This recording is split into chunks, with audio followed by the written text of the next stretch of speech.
Soon after, I found myself in the football pitch. Football pitch. A game was in full swing there. I guess watching for a bit would do no harm. In my childhood and teen years, I was not a bad player myself. And even though I even thought of going professional, if it wasn't for this damn knee. But a few injuries, in a row killed my desire to risk my health for the sake of uncertain chance at the game. Kids of different ages were running around the pitch. I could see a boy about 10, a girl about 14 years old. A girl? Hey, that's Ulsa, who's above 18 as stated in the legal document at the beginning. Alright, so she plays football. What's so surprising? She seems to be a restless one after all. I was standing quite far from the pitch, but she still noticed me. Hey, you! Ulsa shouted. Wanna play? I decided I didn't know how to answer her. On the one hand, running around for 10 minutes is no big deal. On the other hand, any wrong move in my situation could be a fatal one. But in any case, my attire wasn't suitable for the weather. If I play in winter boots and warm jeans, I'd sweat like a capitalist pig. And playing barefoot and without jeans would be simply unethical, but very sexy. Maybe next time, alright? I shouted in response, turned around and walked back. I was followed by Ulsa screams about my pants and about being a pansy, or something like that.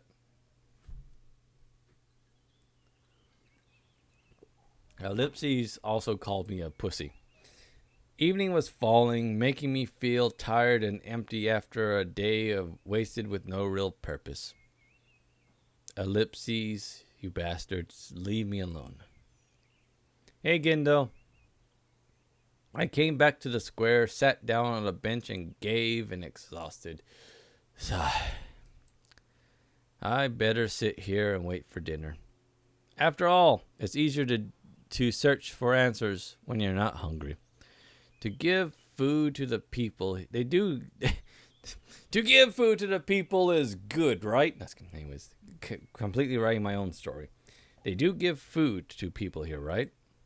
You know, it's curious how the simple human need can break the will to ponder on things, to strive for something. For example, I feel hungry now, so I care much less about where or what is happening to me. Excuse me. Could great people also be affected by this? And in that case, how did Spartacus start a slave uprising in ancient times?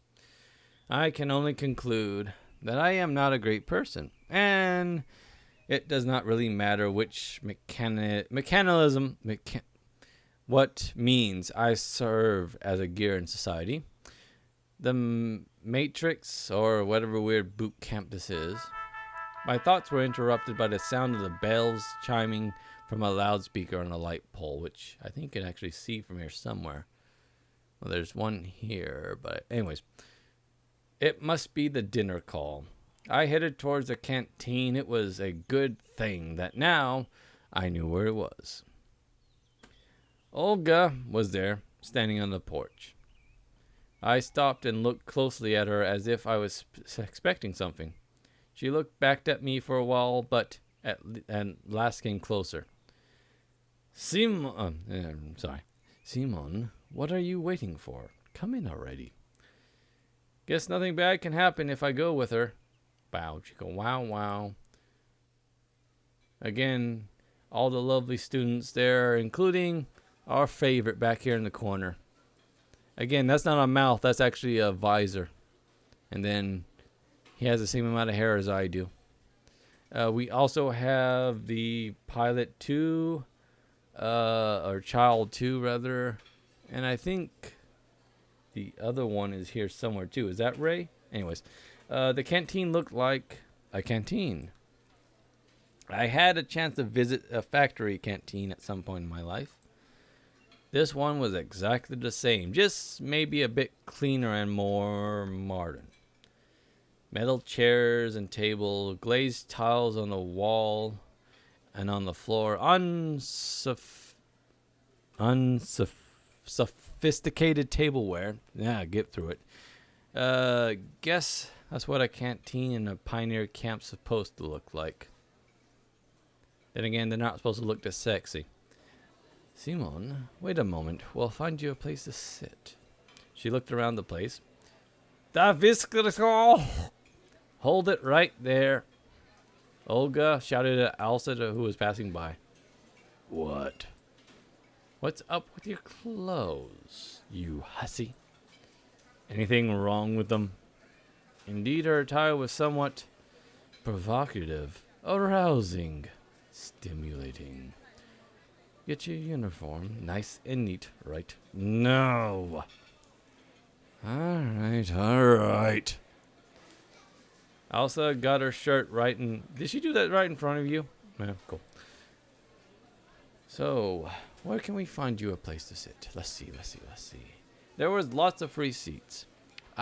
Go over there next to Ulsa. Maybe I... Yeah, it's fine. The food's already at the table too. Convenient, that. Of course, there was probably the cutlets were... there's a possibility that the cutlets were poisoned. The curry, the mashed potatoes gently seasoned with arsenic. And a glass filled with excellent antifreeze instead of compote. But it looked so tasty that I had no chance to resist. Hey! What'd you want? I replied rather rudely to Ulsa next to me, who looked like she was about to stab a bitch. I say that every time, but it looks like she just put a shank in her other hand and just, looks like she's about to start a prison riot. Why didn't you play football with us? Because of my clothes, I said, pointing at the source of the problem, my penis. Oh, right then. Eat. However, there wasn't much left to eat. My cutlet was missing from my plate. Only she could have done it. No, more precisely, none but Ulsa could have done it. Give me back my cutlet. In a big family, you snooze, you lose. It can't cost you a cutlass if you're careless. It can cost you a cutlass. Blah, blah, blah. Give it back. I'm telling you.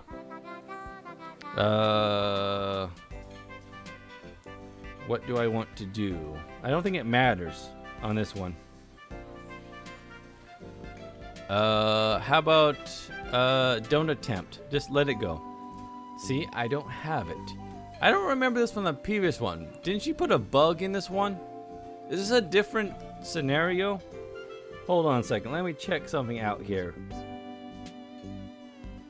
No? Okay. Whatever. Anyways, and indeed, the place was empty. Take it easy. We work something out now. Yeah, she goes, grabs a plate. Okay, this is where this happens. About a minute later, Ulsa returned and handed me a plate with a steaming hot cutlet on it.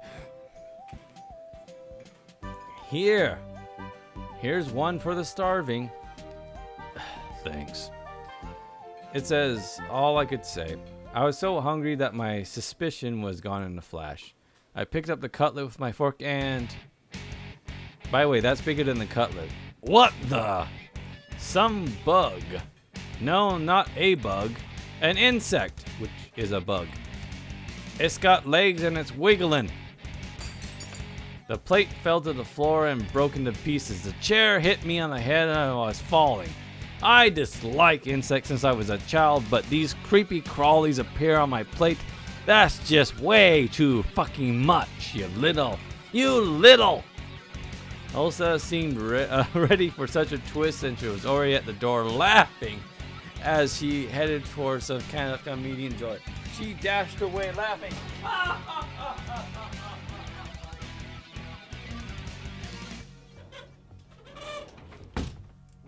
How's that for acting? I dashed after her. Hold on. Come back here, you okay? Again, it might as well just stay seated. We ran off of the canteen. We were just a few dozen meters apart, and I felt like I could catch the little girl easily. Hi, Gendo. We ran through the square. We ran without a care. We ran after a bear. We ran towards the stairs. Past the clubhouse, past the field mouse, and ran to the forest path. I started to gasp for breath. I should have quit smoking, I guess. Elsa passed out of my sight on the next turn. It can't be true that she managed to get away from me. I used to run the Olympics. It simply can't. I stopped and tried to catch my breath again. Ellipses lapped me 3 times. Night was falling. Looks like I'm lost again. It's a bad idea to stay in the woods at night. Better get back to camp. However, I have absolutely no clue which way to go. Well, gotta choose at random. Ellipses started walking back the other direction. Ellipses again lapped me. I wandered for quite some time in the forest, and even thought of crying for help, but finally I saw the camp fence from beyond the trees. Everything fell into place. The bus is gone, I mumbled quietly. On the one hand, there was nothing surprising about that. The bus could just stay here forever. On the other hand, it meant that there was someone driving, because buses do not drive themselves. Again, ask Google. Or do they? The world seemed too normal, but every event here had at least 2 explanations for it. An ordinary, real, everyday explanation, and a surreal one. Certainly, the driver could have just been off for a snack, and I left too soon. And that's why, in either case, this is not the place for me. Whether the bus drives itself or not was probably an important question, but I had too much to drink and passed out. But it was much more important to know how I had got here at all. And where fucking here was. Excuse me. I'm adding cursing for no reason. It's being uncivilized to me. The fields and woods stretching towards the horizon had no answers, and there was nothing familiar about them. Ellipses wondered how long I'd be here, because he had to go home to a poker game. A strange, odd, and alien world. However, at the same time, it was absolutely not frightening. Either my self-preservation instinct decided to resign from its job, or all this running around the camp and the local pioneers had lured me so much with their carefree normality that I was simply forgetting what had happened to me just a couple hours ago. Although I probably just had no strength left to worry. All I wanted was some peace, calmness. I wanted to just break from it all, and only after that would I continue looking for answers, ready and reloaded. However, that would be sometime later. And what about now? Can I allow myself to relax? Ellipses said no. It got completely dark, rather, and in any case, it was way better to spend the night in the camp. I was about to head back when someone came up silently from behind. Was it Ellipses? No, it was Sexy. Ah, hello. What are you doing here so late? It was Sylvia, standing before me. I was so surprised that I jumped. So, did you cast Ulsa? Oh, you didn't? You did, you bastard. Yeah, wimpy little legs couldn't catch even that wee girl, now could it? She smiled. I nodded disappointedly and sighed. Ah, no wonder. No one ever has. Yeah, she's a real rocket girl. She could have found a better use for her energy than looking for adventures. You must be hungry now. Yeah, you didn't manage to have dinner off at all now, did you, lad? Indeed. I'd completely forgot about my hunger, but after these words, my stomach drew attention to itself by giving a tremendous rumble. Celia smiled. Ah, then let's go. What, is the canteen still open? Ah, it's all right. I got the keys now. The keys? Yeah, I've got the keys to all the facilities in camp. How come? Well, I'm something of the camp's leader aide now. I see. Well, let's go. It was an offer I couldn't refuse. Hey, Gindo. We reached the square. Sylvia stopped in her tracks. Ah, excuse me. I should remind my roommate that I'll be late. She's so punctual herself that she'd be worried otherwise. You'll go on to the canteen, and I'll come in a minute, all right? Sure. I really did not expect to find someone aside from myself at such a late hour, and that somebody was apparently trying hopelessly to open the door. Without any secret thoughts, I walked up onto the porch. The lock picker turned out to be Alice. I should have probably kept off and waited. She looked at me intently for a while and then said, "Don't just stand there. Give me a hand or something." Meaning? Help me open the door. And why?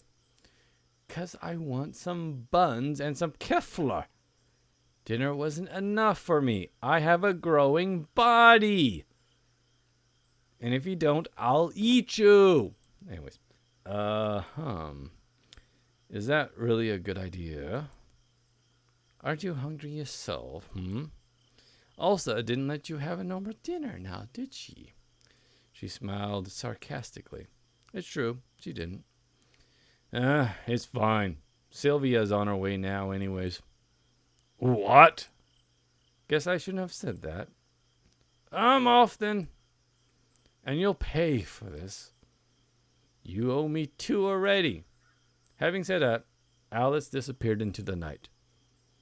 And what was the first one? Ellipses tried to explain it but gave up. Sylvia didn't keep me waiting for too long. Yeah, is everything all right? Yeah, why are you asking? Ugh, no reason. It's nothing. It would have been better if I didn't tell her about Alice. Everything's fine. Just like your body. I said that and immediately heard a note of dishonesty in my voice. Well, shall we go then? As for Sylvia, she seemed not to have noticed anything. Or at least she was pretending she hadn't. We entered the canteen. Wait a bit, I'll get you something. I sat down on a chair and obediently waited for my savior. My dinner was simple, a few buns and a glass of keflar. No wonder, I bet hungry pioneers finished everything else off. However, even that was far better than most of my usual diet. Sylvia sat across the table and looked at me while I was eating. Is there something on my face? No, just, she smiled. So, how did you like your first day at camp? What, surrounded by pretty ladies? Loved it. Well, I don't really know. It's silly to ask why suddenly, ask someone who suddenly found themselves in a different reality, whether he liked the food in the canteen, the camp leader, which I do like the camp leader, why isn't she an option, or his assigned hut. It's alright. You'll soon get used to it. Sylvia stared out the window dreamingly. Frankly speaking, I had no desire to get used to such things, but as for her, she doesn't know. Or at least she wants me to think that she doesn't. Well, all in all, it's nice here. I had to somehow break the awkward silence. Do you think so? She asked without any interest. Yeah, this place is so... I wanted to say retro, but I managed to hold back. After all, it was retro to me, but what about them? It might be only the kind of life they knew. If the term life was applicable, if it applied here at all. So how? She watched me closely, as if something important depended on my answer. Well, I don't know. Lovely, beautiful, big-breasted. I mean, yeah, it's lovely here. I guess you're right. She smiled again. It's very good that you think so. And why? Well, not everyone likes it here. The last bastard who got stuck here, we had to kill him and sacrifice his body to the demon gods. And what about you? Me? Why do I always do that? It's not needed. Yeah, well, it's part of the key that gets me going. I love this place. It's great now. Then you don't worry about what other people think? Well, I don't really care. Sylvia laughed. The conversation seemed to be leading me far astray from where I wanted to. From where I wanted to get, which was in her pants. And you're worried yourself? Really? Why do you say so? Well, when someone is showing so intensely. Go inside. It's okay. I couldn't bring myself to be more courteous around this girl. Cautious. But why her in particular? Because she's beautiful. Why not the other local app? They're all freaking beautiful. Even Electronic is. Every one of them looked completely normal to me. Precisely normal. So normal it sent chills down your spine. Into my marrow even. Normal, not like a neighbor with a power drill in one hand and a subwoofer in the other. Not like a passenger you often meet in the subway or public transportation. Not like the co-worker at the next table or an open plan office. And not even like a friend who only differs from other humans in his constant incessance. All of them looked normal. Really, women in Russia always look that beautiful?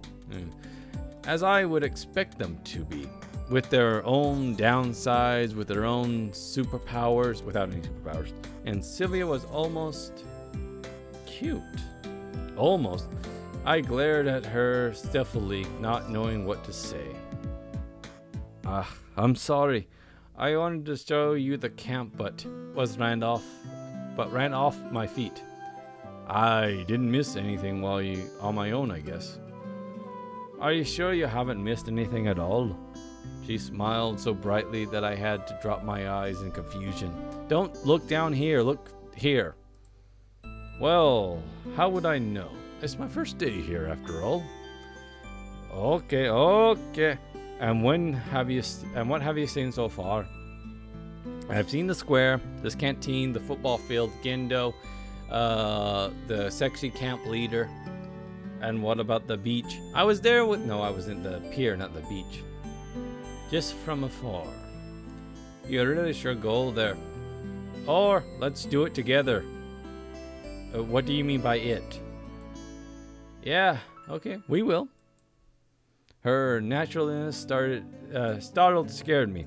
But then I thought, what if everything that happens here is somehow as how it's supposed to be, and this world looks strange only to me, while for them it is normal?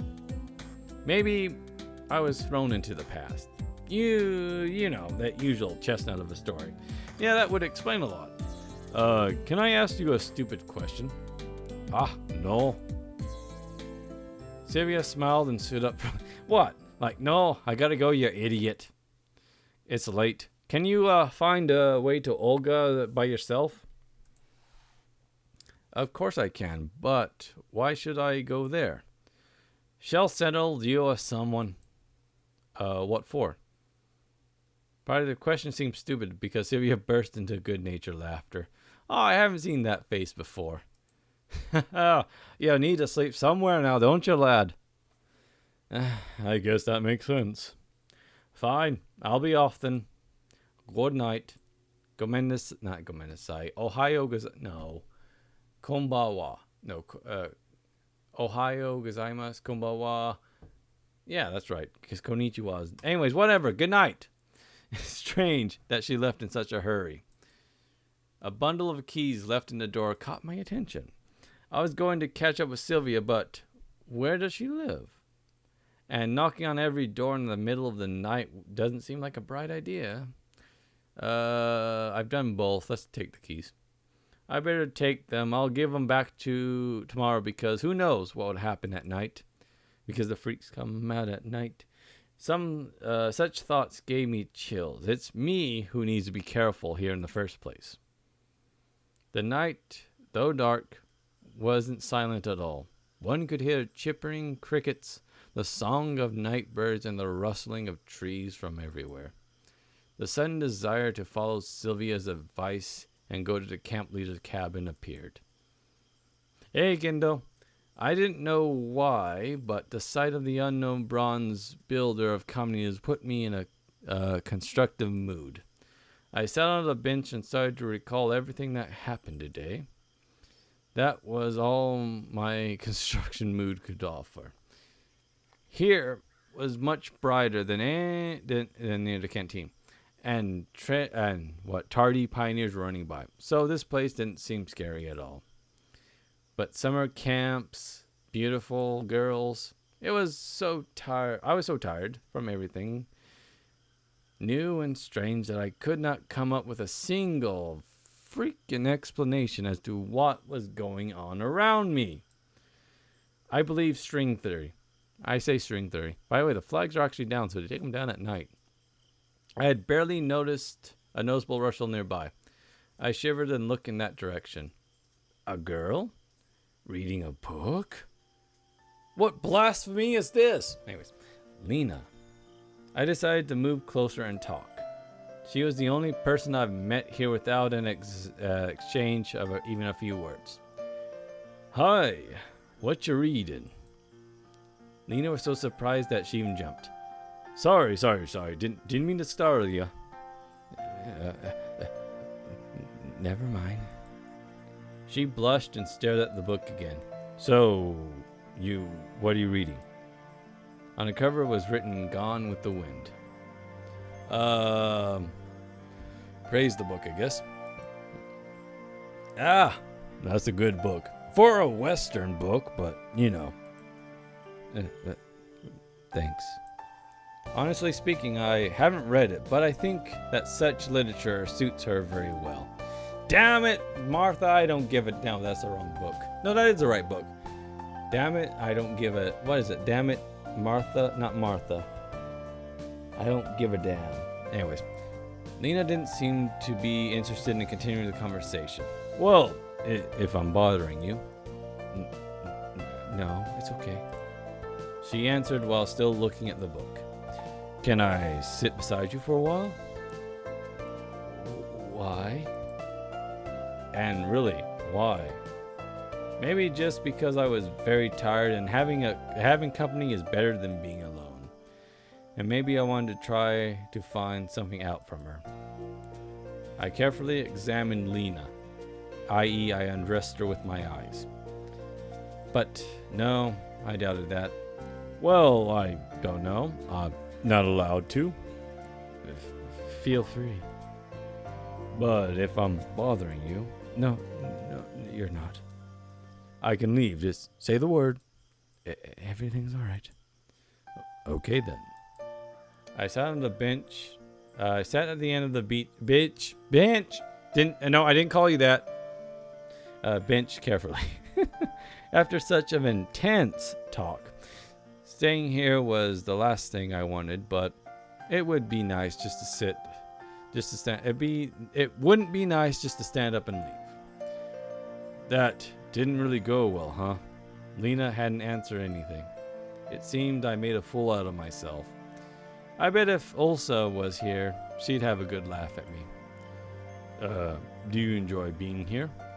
I recall Sylvia's question and thought it would be a good start of a conversation.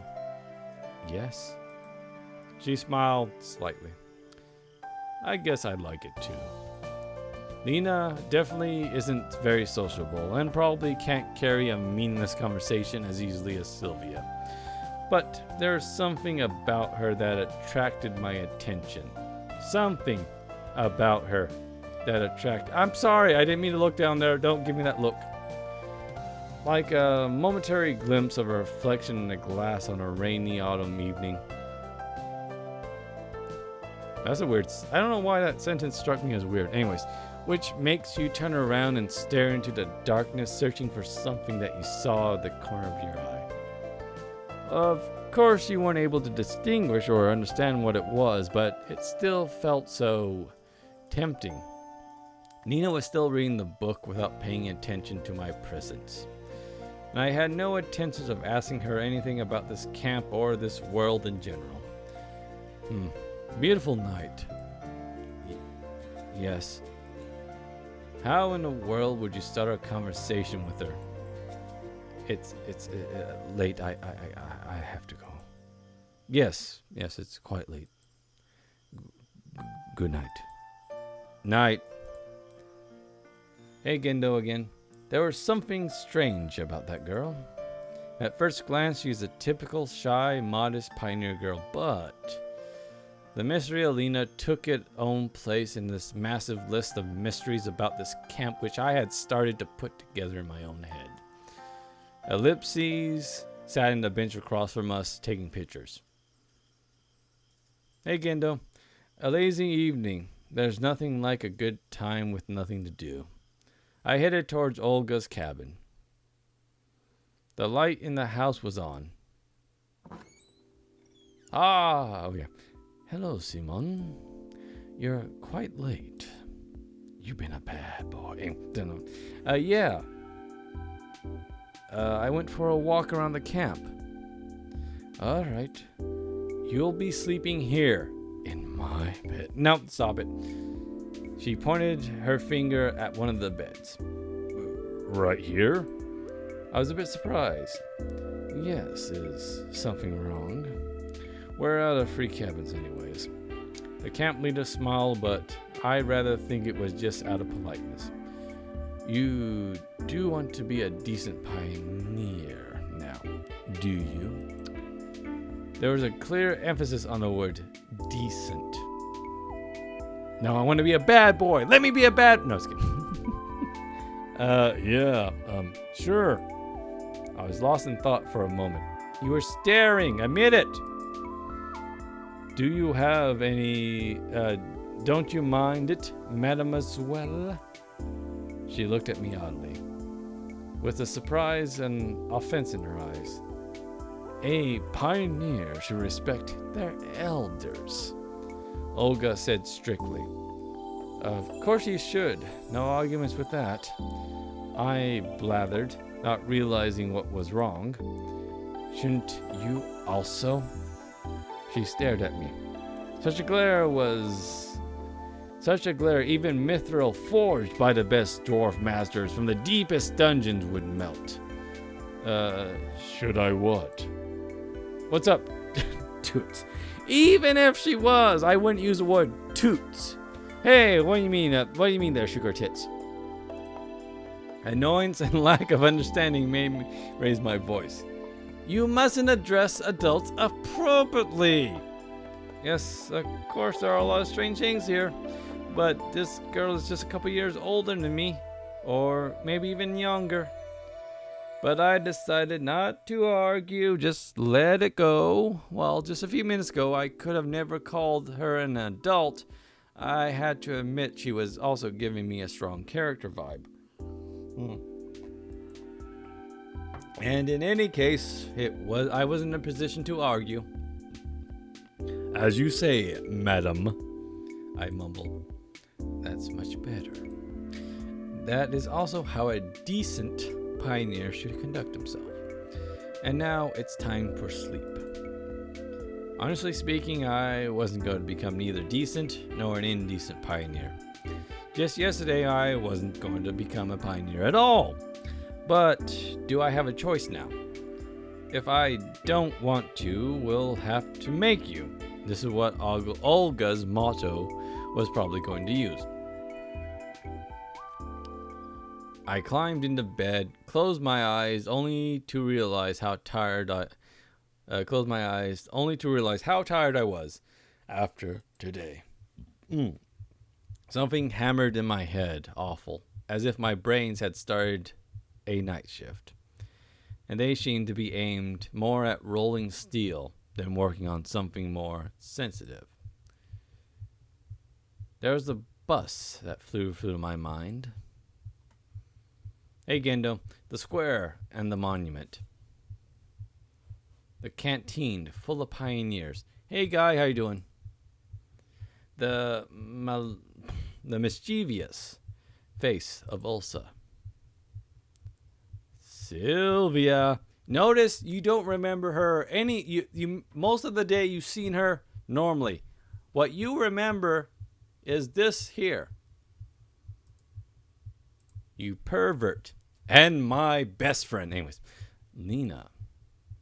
That would be funny if you just remember they're all in bikinis even though you've never seen it. And even recalling Alice didn't give me too much of a negative feeling. How about electronic? What if I'm here for good? Dun, dun, dun. Anyways, I'm leaving it there. I just wanted to get reestablished into the storyline. Since, again, I have to go through everything again because this is a new game. But also to refresh my own memory since it's been decades. It's been 10 plus years. No, it's been a while since I played the game. So let me save. And again, we're on our third playthrough. Let's save here. There we go.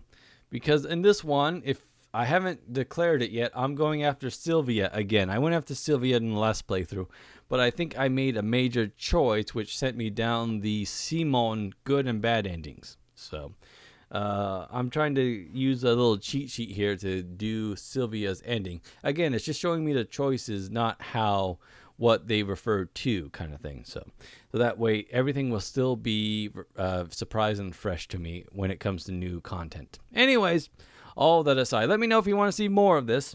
I'm always willing to endanger my voice more and more for this. Otherwise, thanks again for watching, and I'll see you next time.